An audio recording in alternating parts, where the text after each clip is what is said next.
All right. Hello. Welcome back to. Welcome back to my office on ASU campus. We're just finalizing some of the questions that we're going to go over for today's live review session. Me or you?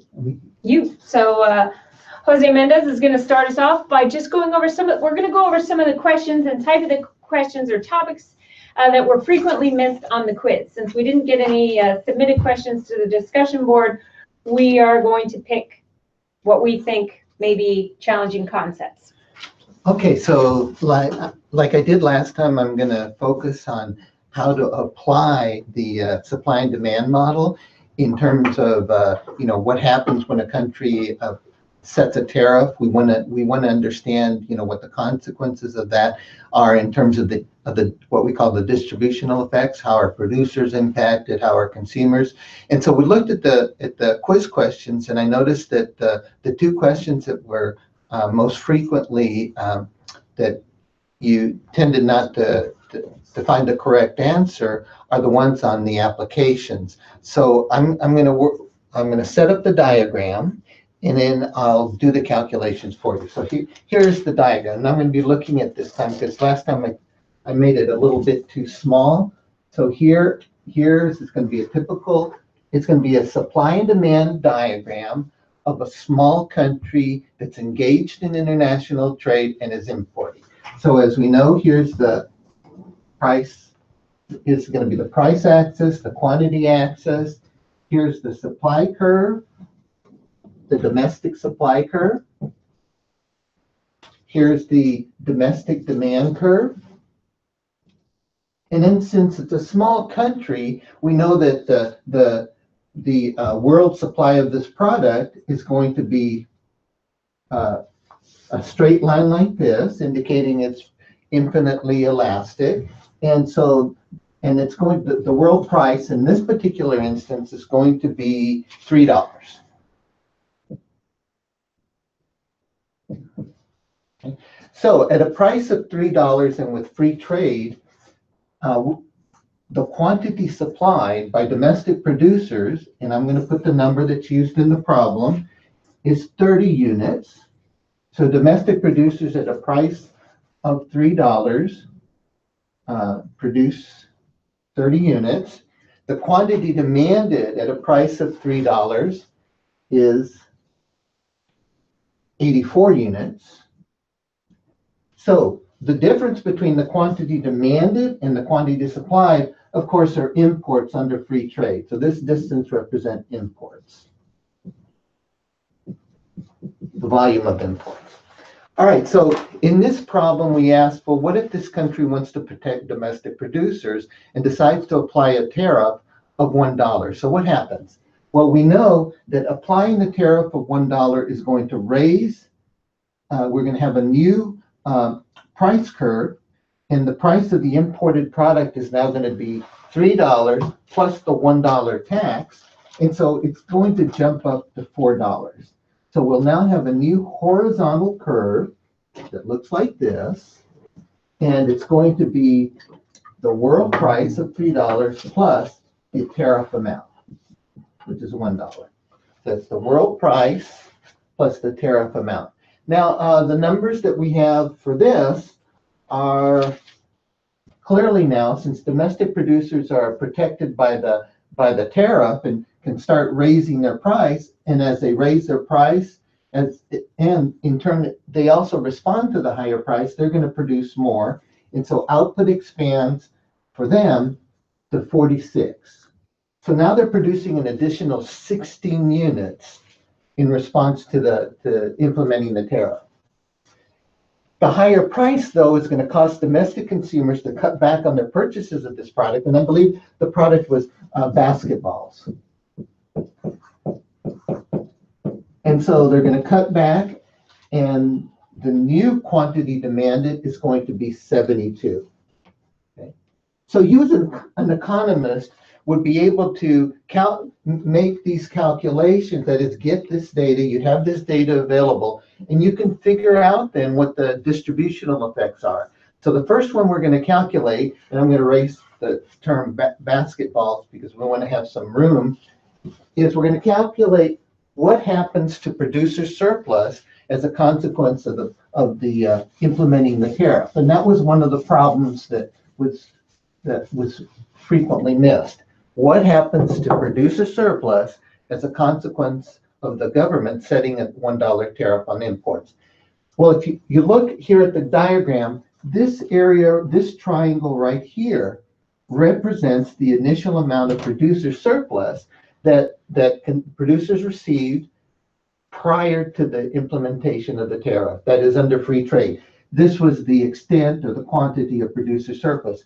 If you now notice the triangle that represents producer surplus, remember it's everything above the supply curve, but below the price that consumers pay, has now expanded by this area that I'm going to put a dashed line right here. So producer surplus has gone up, has increased as a consequence of the tariff. And recall, one of the motivations that I gave you for why governments implement tariffs is that, of course, producers lobby because they know that they'll be shielded from import competition and they will gain higher income. Okay, so can we put a number on that? Well, we can, and what we need to do is we need to break it down into a rectangle and a triangle. And so notice, I'm going to put little dots right here, only to help me with the calculation. If you notice, here is a rectangle. This portion is a rectangle right here. The height of the rectangle is $1, the $1 tariff, this is $1.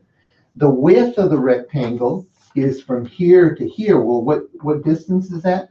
Well, we know it's the initial amount supplied by domestic producers, which is 30.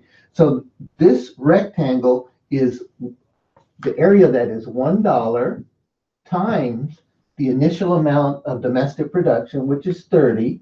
And so we have $30 for that rectangle. But that's not the total sum by which producer surplus rises. We need to also consider this triangle here. And so the area of that triangle, again, it's going to be, remember the formula, it's 1/2 the height times the width. So $1 increase, what's the width? Well, we know that imports have increased from domestic production rose from 30 units to 46. So the net increase is 16 units. The net increase is 16 units here. So the height, plus 1/2, the height is $1 times the width, which is 16 units. And that works out to $8. 1/2 times 16 is $8. So the answer by how much did producer surplus rise as a consequence of the tariff is a gain of $38. So producers benefited from the tariff, these producers, domestic producers, by a sum of $38. All right, now, the other question that seemed to cause problems was, well, what happens to consumers? Now, we know that consumers are going to be hurt or harmed by the tariff, and we know that they're going to lose consumer surplus. So let's calculate that. And it turns out that we're going to do it in the same way. We're going to have a rectangular area and also a triangular area. So I'm going to erase this portion to give me some room to calculate. And let's recall the definition of consumer surplus. Remember, consumer surplus is the area underneath the demand curve, but above the price that consumers are paying. So under free trade, consumer surplus is represented by this very large triangle. This very large triangle. Then with the implementation of the tariff, consumer surplus now, here's the price that they pay. Here's this is below the demand curve. So this is now the new consumer surplus. So consumer surplus has shrunken or has fallen by this amount. Now I'm going to put lines across like this. Okay. So consumer surplus fell now by this whole entire area. I'm going to make these a little bit darker to make it a little bit clearer. Okay. So that shaded area represents the loss to consumers, lost consumer surplus as a consequence of implementing the tariff. So let's go about, let's calculate it like we did for the increase in consumer surplus. So the height of this particular rectangle, now I'm going to focus on, here's a rectangle. It's a much larger area. So I have the rectangle and I have now it's going to be $1. Now what's the distance? It's going to be 72. The distance of this rectangle, the length of this portion is 72 units. So it's going to be 72. Then what's the triangle? It's going to be 1/2 the height, which we know is $1, the tariff, this height. Now the width is going to be the difference between 84 and 72, or 12 units.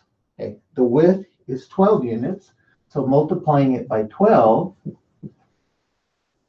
that gives us $6, so $72 plus $6, and the answer is $78. So the tariff, the implementation of the dollar tariff in this particular example leads to a loss of consumer surplus of $78, right? Okay, now I do have another problem. Should I continue? We Or can should I trade let off. you guys trade off? Okay, Now it's- let me go ahead and erase this quickly. Do we have, Oh, yeah, so I'm gonna erase this. I might have to come back around with this. The red doesn't come on very well.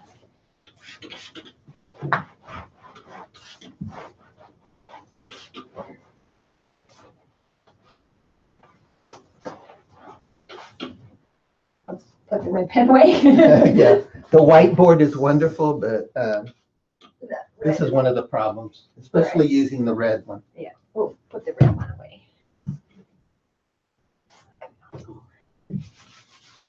I'm gonna step out. I'm gonna go get Okay. some paper. Okay.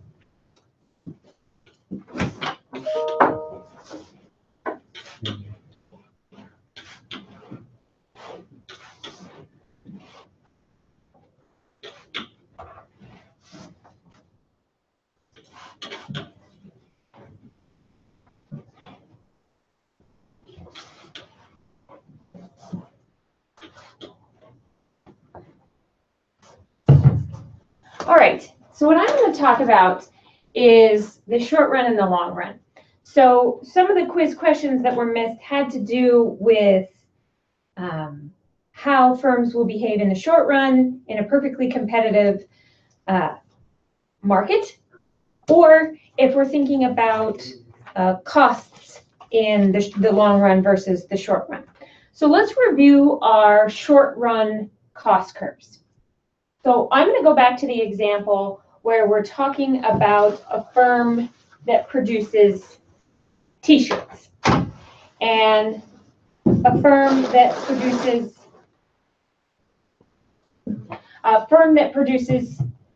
t-shirts, white t-shirts per hour, let's say in a perfectly competitive market. Let's say the factory size that this firm chooses is, we're going to say it's about 3,000 square feet. So it's going to be a very, very small factory. But in the short run, this factory size doesn't change. So we can construct our short run cost curves. And we're going to say the quantity is This could be caused by t-shirts on the production per level. hour. And then our Tax and consumption. Tax and consumption. y-axis here, we're going to have as dollars per t-shirt. Okay. Now, this firm has to pay its fixed costs regardless. And we're going to make the assumption that this firm is producing using a constant returns to scale production technology. And that's important for how our cost curves are going to look in the long run. So I'm just going to write this over here so we remember.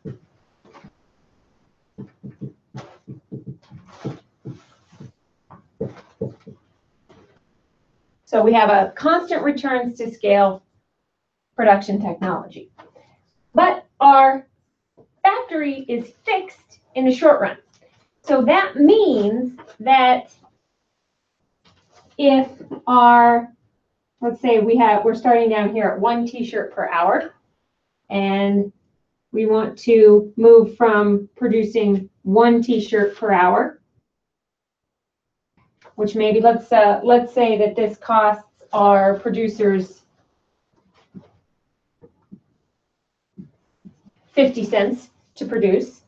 If we double our inputs, if we double our outputs, we're going to have to more than double our variable inputs because our factory is fixed and we're using a constant returns to scale production technology. So if we're using, say, workers and machines, if we want to double our output from 1 to 2, we're going to need to more than double our workers and machines, which means that we're going to need to more than double our costs. So if this is our first average variable cost of producing a t-shirt, and we're going to move from 1 to 2, our average variable cost of producing a t-shirt is going to be something higher than 50 cents. Let's make this, let's call that 75 cents. And we could continue this on, and we're going to have an upward sloping average variable cost curve. So this is our average variable cost, but we also have to pay for our factory, and that's our fixed cost. So let's think that maybe our factory, and our factory isn't very big, and maybe this is a fairly small operation, and our factory costs us, what's a good amount to rent a factory per hour? Let's say $10 per hour. That sounds pretty cheap, but this is a small operation. So $10 an hour to rent our factory. So our average total cost of producing 1 t-shirt is going to be our average variable cost plus our average fixed cost of $10 per hour. If we were producing 1 t-shirt, that would be $10. So we'd be somewhere up here at $10.50. If this is 1, make this 2, 3, we'd be way up here. But as we produce more and more t-shirts per hour, our average total costs are going to fall.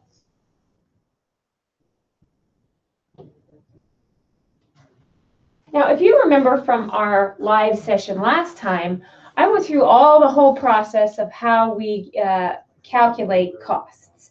And I talked about marginal costs. And the marginal cost of producing a t-shirt per hour is the cost of producing an additional t-shirt. That's something that's determined by our production technology and the wages that we have to pay our workers and our capital. But we know that if we're using a constant returns to scale production technology, and we have one of our inputs, our factory is fixed, then we're going to have increasing marginal costs. And our marginal costs is going to be greater than our average variable costs. So I'm going to draw in our marginal cost curves here. I'm going to hit my fixed factory here, but we'll draw in a nice upward sloping marginal cost curve. And we also remember that our average total costs fall as long as our marginal costs are less than our average total costs. So we're going to reach some minimum point where marginal cost is equal to average total cost. This is all a review. We did actually quite a bit of this in the last live session. So here's our average total cost curve. Here's our average variable cost curve.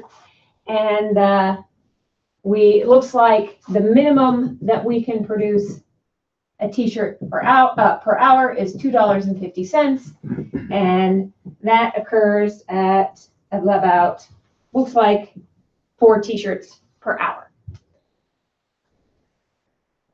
Well, we haven't decided yet how many t-shirts we should produce per hour, because that depends on what kind of market we have, and it depends on the price of a t-shirt. So we did this in the last live session as well, where we showed in a perfectly competitive market how our firm is going to select the optimal quantity to produce. But this question is more about the short run and the long run.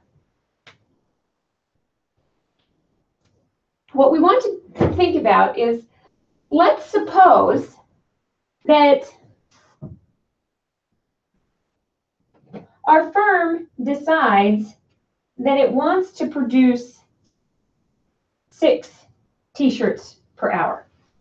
If our firm wants to produce 6 t-shirts per hour, it must be the case that marginal revenue is equal to marginal cost at 6 t-shirts per hour, or without even worrying about the decision of what's the optimal quantity to choose, we know that at producing 6 t-shirts per hour, the firm is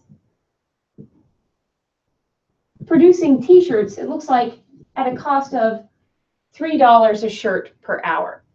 It is possible to produce t-shirts for cheaper. So we might ask ourselves, how could we produce t-shirts for cheaper? Since we know it's possible, if we only produce 4 t-shirts per hour, we can produce at $2.50 an hour. And the answer comes with the fact that we're using a constant returns to scale technology, and we've chosen a factory size that is only $3,000. And my audience looks busy, but I'm going to ask a question to the audience here. I'll ask, if we want to produce 6 t-shirts per hour, for whatever reason, we've decided that's how many t-shirts we want to produce, we can produce 6 t-shirts per hour at an average total cost of $3 per shirt. But we know it's possible to produce t-shirts cheaper at $2.50 an hour, but we have to reduce our production to 4 shirts. If we're using a constant returns to scale technology, we could rent as much labor and capital as we wanted with going wage. What should we do in the long run? If we could choose anything, what should we do to minimize our costs?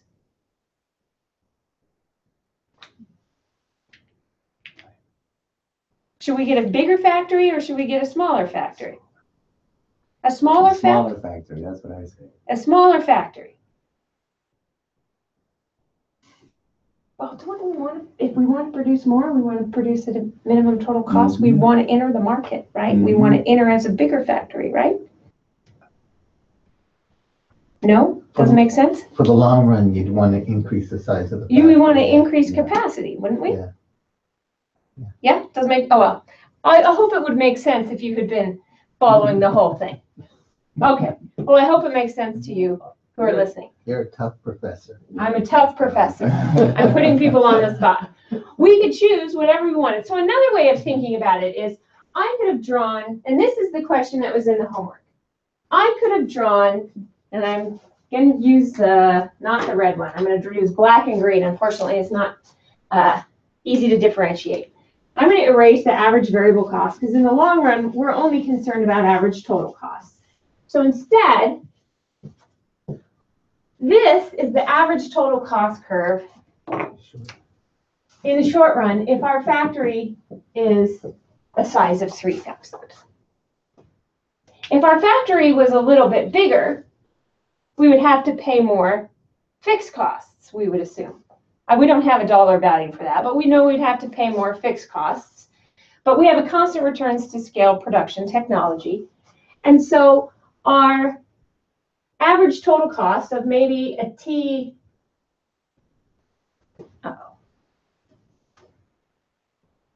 is equal to 6,000. We're gonna have to expand this out here too.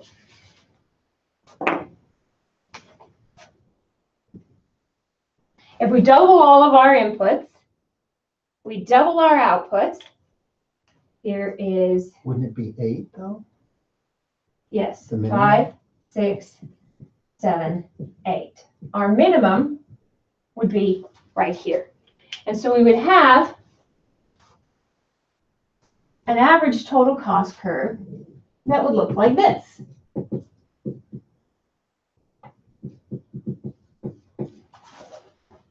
Your line shouldn't be so, your point shouldn't be so high, right? It shouldn't be so high. Yeah, I was drawing it earlier, but here we are. So we have and on our marginal cost curve,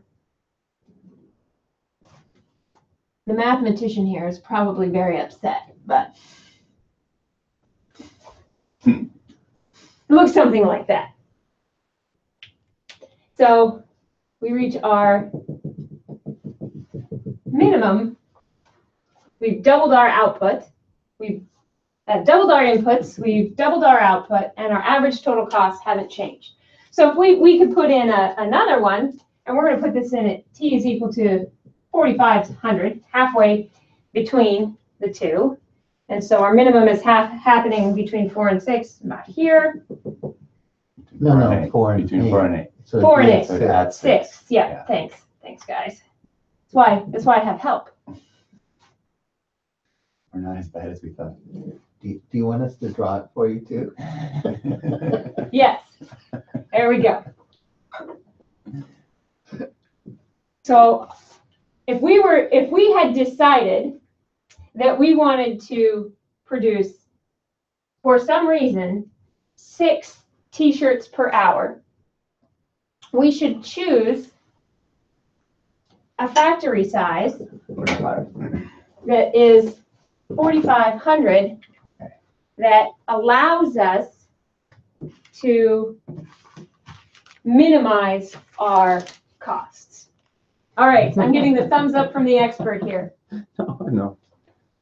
So when you saw your quiz question that asked for a given quantity, if we were given this information. Now we need to understand that we're assuming that our firm could choose any size. It's like saying we could add on to our factory to add whatever square feet we want. And if we want to make it any size that we want, and we're also assuming that the cost per square foot to run our factory per hour isn't going to change, and nothing else changes except for the size. That means that in the long run, we are going to choose a factory size that will allow us to minimize our costs. We can also ask the question by looking at this, and let's say, it's just like saying, let's say we chose 4,500 because we plan to produce 6 t-shirts an hour.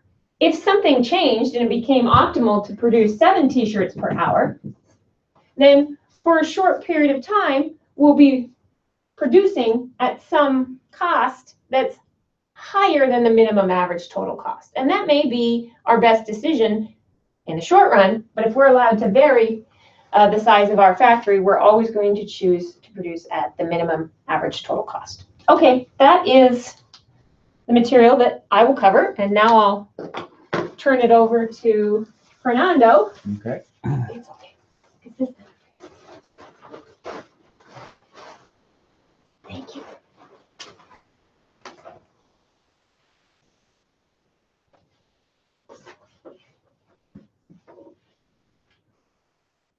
All right. All right. Hi, how's it going? We have a question here that some people seem to have missed about a monopolist that controls the market. And the question asks, what is more likely to be true? And let me write down the options. A, let me see, can you see me? Yeah. Marginal social benefit exceeds marginal social cost. B, marginal social benefit is less than marginal social cost. Go ahead. Thanks. C, total social cost is greater than total social benefit. I'm a lefty, so you can't see what I'm writing until I'm done. Marginal social benefit equals marginal social cost. Those are the options. And so I don't remember if there was a graph or not in it, but it's always good to draw a graph where you have these guys somehow represented. So you have price, you have quantity. Question doesn't say anything about externalities, so you can assume that there's no externalities.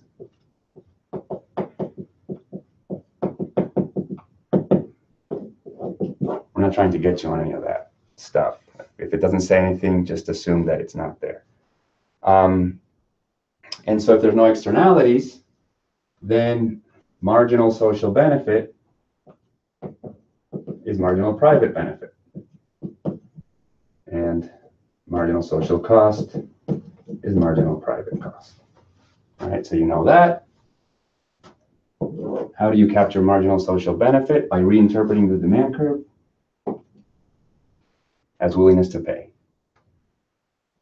How do you capture marginal social cost? Just by looking at marginal cost. And now the last thing that you need to use is the fact that this is a monopoly. And what do we know about monopolists? Monopolists produce where marginal revenue equals marginal cost. So this is the information that you have to use to answer the question. You have to pick from one of these four options. So how do we solve this? Well, the only thing that we don't have here is marginal revenue. So you need to remember something about marginal revenue that will help you determine exactly where in this graph this monopolist is going to produce. Now, one thing about marginal revenue is the added revenue of producing one more unit. So let's look at total revenue. If you were to produce this many units, what would be your total revenue? Well, this is the price that you can charge because the demand curve tells you what price you can charge depending on how many units you produce. So this is the price that you can charge. Let's call it PM. And this is the quantity that you're producing because for whatever reason you chose that quantity. Let's call that QM. So your total revenue is given by price times quantity, the area given by that rectangle. But we want marginal revenue, the revenue of producing one more unit. So let's produce a little bit more, just a little bit more. Let me change colors here. Produce a little bit more. What's going to happen? Yes, you're going to sell one more unit and you're going to sell it at a price that's very close to this one, but not quite. It's going to be slightly smaller. But you're going to get more revenue. This is the added revenue from selling one more unit. Problem is, and here's the big part of why marginal revenue is what it is. Problem is that you're selling at a lower price. And so you're selling at a lower price. Let me change colors again. You're losing all this revenue from all these units that you were selling before that. Now you have to sell at a lower price. And that's why marginal revenue is always underneath the demand curve. Even though this person or the people that demand are willing to pay this much for that extra unit, because it's a lower price, you end up not making that much more money. Your marginal revenue has to be below the willingness to pay of that last unit. And so marginal revenue, and I'm going to change colors again, has to be underneath the demand curve. So let's put it there. It doesn't matter where underneath the demand curve is. What matters is that it's underneath the demand curve. And now we can use this condition. Marginal revenue equals marginal cost. Where's that? Right here. That tells us how much to produce. So this QM was wrong. Let's call this Q star. This is how much you actually want to produce. What price should you charge? Well, as high as you can. You're the monopolist. Use the demand curve to decide. So this was wrong. Let's call this P star. And now we can finally answer the question. So which one of these is true? Well, remember, marginal social benefit equals marginal private benefit captured by the demand curve. So this demand curve gives us marginal social benefit. Marginal social cost equals marginal private cost captured by the marginal cost curve. So this is marginal social cost. All right, so at this output level, marginal social benefit is up here. Marginal social cost is down here. Marginal social benefit exceeds marginal social cost.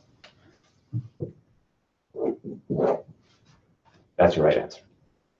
All right, so hopefully that makes sense. You guys want to go with the next one? You want to do yours next? Do you want to do the other one related to that? Yeah, but I'll do it later. Okay. This one.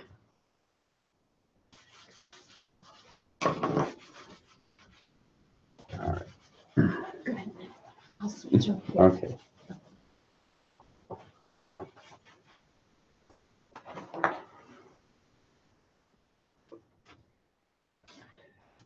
Okay, in this problem, the question was, suppose market equilibrium is at point E1, which below, oh, I'm reading the wrong one, I'm sorry. This one has to do with the diagram. And so let me start by drawing the diagram. So this won't look like the diagram in the problem, but I'll try to get as close as possible. So the diagram has three straight lines, and they intersect each of the axes, but I'm not going to do that to make sure I can explain this clearly. So we have one line that's labeled MPB, marginal private benefit, equal to marginal social benefit. Marginal private benefit equal to marginal social benefit. Here's another line, and like Fernando, I'll use a different color. Yeah, works. And it's labeled marginal social cost. And the other line is marginal private cost. So what you can see immediately is this is an externality problem from week 7. You can see that this may be a situation where say a firm is polluting, and it's not, suppose it's dumping its waste products into the river, and it's not paying for the cost of disposing of that waste product. So its marginal private cost would be below the marginal social cost. Okay, so this is an example of a negative externality. And the diagram had some additional information. It had, this was $30, and this intersection point was $20.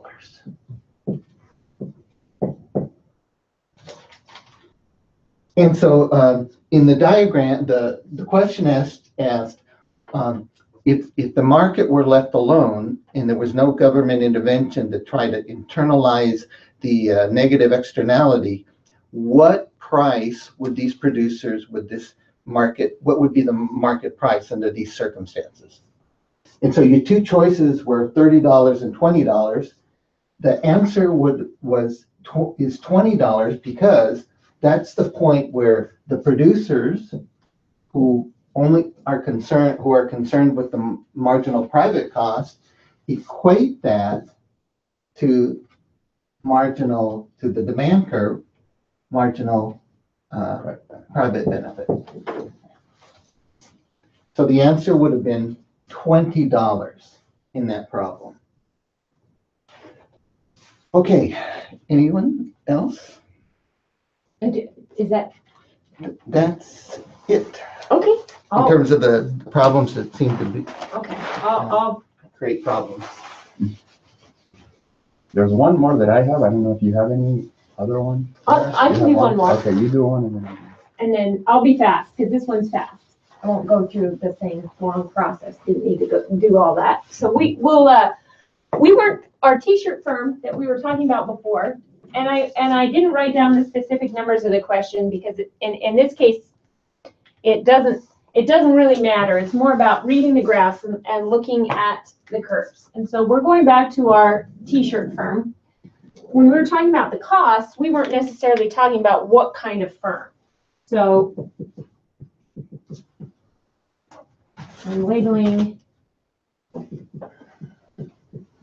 my axes.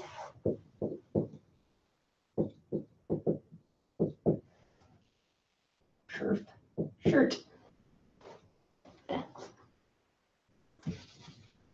And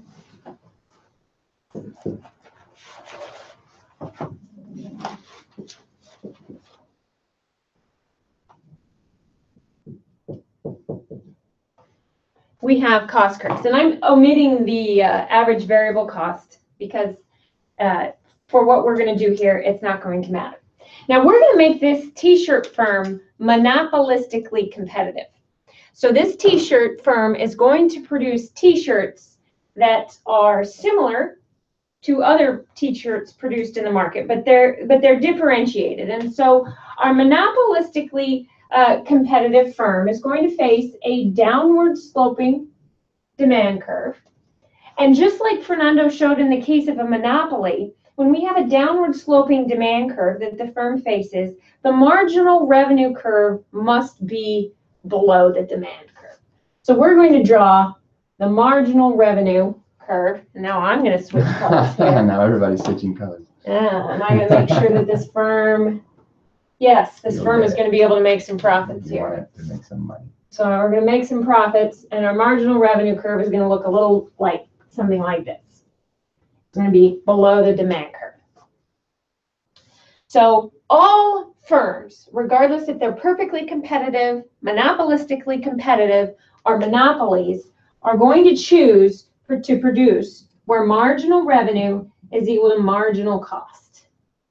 And so like any profit maximizing firm, our monopolistically competitive t-shirt producer is going to choose marginal revenue is equal to marginal cost. And we're going to say this is Q star t-shirts per hour, and the price that this firm is going to charge is the highest possible price that it can, producing Q star, which we're going to call this, we're going to call it PM star again for monopolistically competitive firm. So if we take a look at this picture, we know that this firm is earning profits. And we can tell that this firm is earning profits because changing colors here, and just like in your interactive and in the lecture, I'll represent total revenue with green. Here's our total revenue, quantity times price. And here are total costs, quantity times average total cost.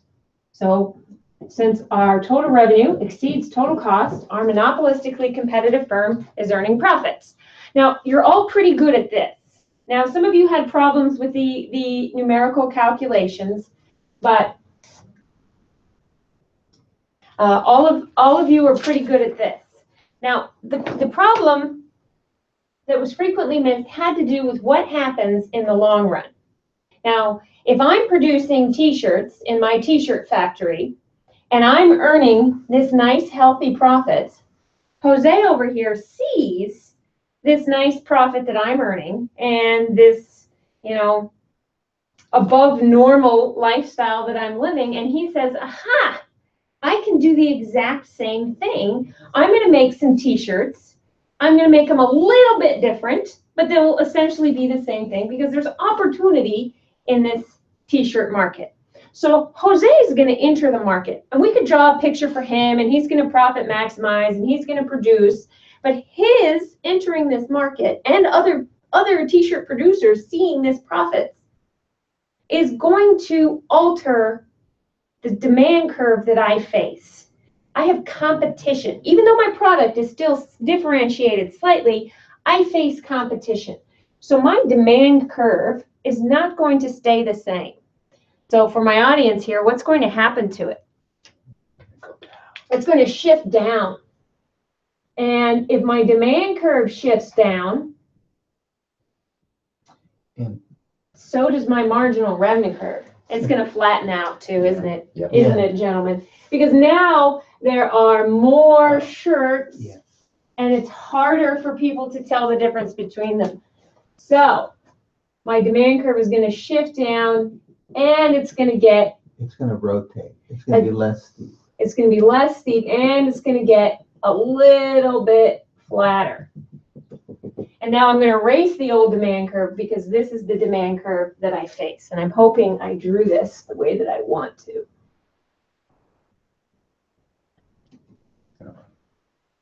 Is that, it's not, it's still, pretend it's flatter.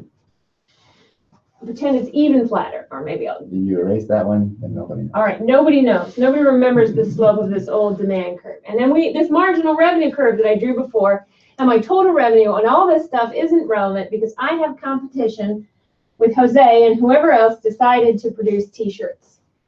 But my costs haven't changed. We're assuming that I've decided to keep the same size of factory for simplicity. Well, my costs haven't changed, but now I face a new marginal revenue curve. I have to draw it right. And my marginal revenue curve is below my demand curve. Oh, That's perfect. that is what I wanted. Perfect, except for the There we slope. go. There we go. Here's my new marginal revenue curve. And I now choose a new profit maximizing output quantity. Marginal revenue is equal to marginal cost. I'm going to call it Q double star.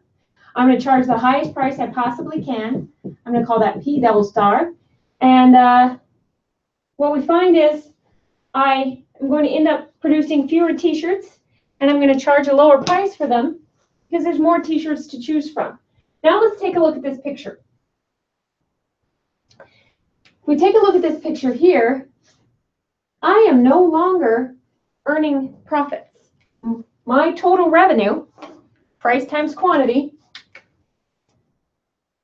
this area right here, is equal to my total cost, or the price that I sell each shirt is equal to average total cost. I earn no profits. We also notice that this isn't equal to the minimum average total cost, because one of the things that's left out from this, or we've included in my total costs, are the costs that I have to pay to differentiate my product. So I'm not earning any profits. Now, probably this has happened to everybody who's producing t-shirts. Jose entered the market, other t-shirt producers entered the market, and then it came to be that all of us probably have similar cost curves, similar demand curves, and none of us earn any profits. So the question on the quiz asks, what happens to the number of firms in this market in the long run? And if I'm not earning profits, probably no one is earning profits, but I'm not earning a loss. So this is, in the long run, the best I can do is the number of firms in this market is going to stay the same. So that's my question. Okay.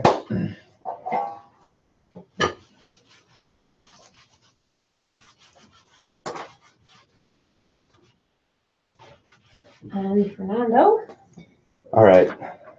Here's one that looks like it's a mess. So let me see if I get it right first. So you have a competitive market. It was an apples market. And all you know is that the marginal social benefit is greater than the marginal social cost. All right. And the question is, what caused this to be the case?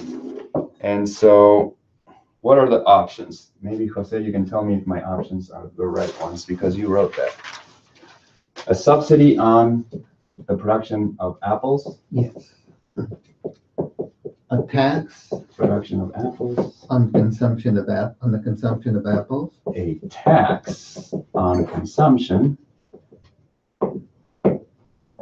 A negative production externality. A negative production externality. No production or consumption externality. And then nothing. Nothing. All right, so those are the options. And it's a competitive market, and the marginal social benefit is greater than the marginal social cost. So in a competitive market, we know that this is quantity and this is price. We can draw the demand curve, the supply curve. We can start eliminating things from this problem. Nothing can be eliminated pretty quickly because if nothing is there, if there's no externalities, if there's no middleman, there's nothing going on, we know that the price, the equilibrium price, will be such that supply meets demand, and this will be your equilibrium quantity. And if there's no externalities, remember that the marginal social benefit equals the marginal private benefit, and the marginal private benefit can be obtained by reinterpreting the demand curve. The marginal social cost is equal to the marginal private cost, and that can be obtained by looking at the supply curve, because the supply curve is related to the marginal cost of all the firms that are in the market. And so if nothing's going on, then this is marginal social benefit. This is marginal social cost. And so we see that at the equilibrium, marginal social benefit is equal to marginal social cost. So that can't be true. So it can't be nothing. What about, let's see, let's do this one. A negative production externality. There's a production externality that's negative. What that means is that the marginal social cost is no longer equal to the marginal private cost. It's greater. So what we have to do is we have to change this guy. But that shows up here in the graph as a different curve. So this is now marginal private cost, but not social cost, up here. So this will be marginal social cost. But producers and consumers care about their own private benefits and costs, and so the equilibrium doesn't really change. And since the equilibrium doesn't really change, we still have the same equilibrium price, the same equilibrium quantity, but now at the equilibrium quantity, the marginal social cost is above the marginal social benefit,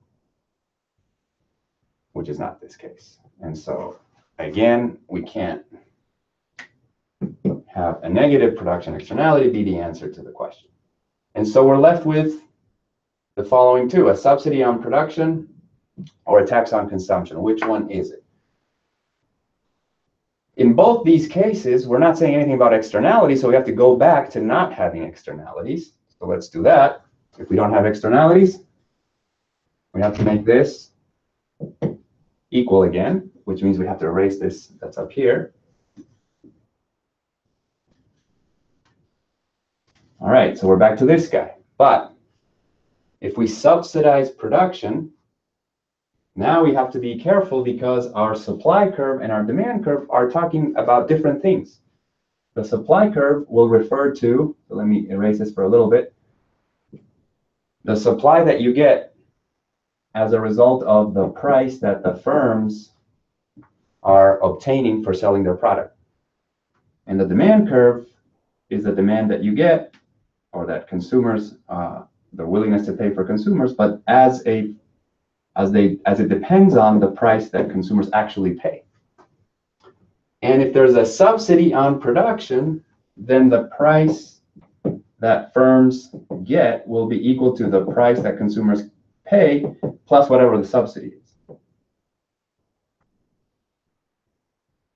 And so if you're going to subsidize production, well, we want to find the equilibrium, but the equilibrium has to be found by having either demand or supply expressed in the same units as the other one. In other words, we can either express demand as it relates to PF, or we can express supply as it relates to PC. Doesn't matter how we do it. It's easier to do it with supply because supply is being subsidized. So we now need to find what is the supply as it relates to PC. Well, supply relates to PF, and there's a subsidy to production. So at the same PF, let's just, at the same PF, PC is going to be lower. And so this is your PC. And so your supply moves to the right. And so this is your supply as it relates to PC. And now we can find the equilibrium. And the equilibrium is going to be there. Supply as it relates to PC meets demand as it relates to PC. And what happens here? The equilibrium has moved to the right. But now let's go back to what we were trying to find, which is whether marginal social benefit was greater than marginal social cost or not. And remember, there's no externalities anymore. And so marginal social benefit is given by the supply curve. Sorry, marginal social cost. Sorry, yes. And marginal social benefit is given by the demand curve. And so at the new equilibrium, we have that marginal social benefit is less than marginal social cost. So can't be that. So can't be A, can't be C, can't be D, has to be B. Let's just make sure that that's correct. What happens if you add a tax on consumption? Well, we still have to do the same thing, but now instead of there being a subsidy on production, we're going to have a tax on consumption. So we have to erase things. The equilibrium will not be here anymore. And this is something that we already did in section, what was it? 6A. If you have a tax on consumption, what happens? Well, now the price that consumers pay will be equal to the price that the firms receive plus the tax. And so we're going to affect demand now, and we're going to express demand as it relates to PF. Let me erase this. It's not looking nice.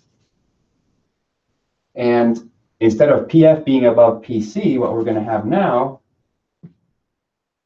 is PC being above PF, because PC is equal to PF plus the tax.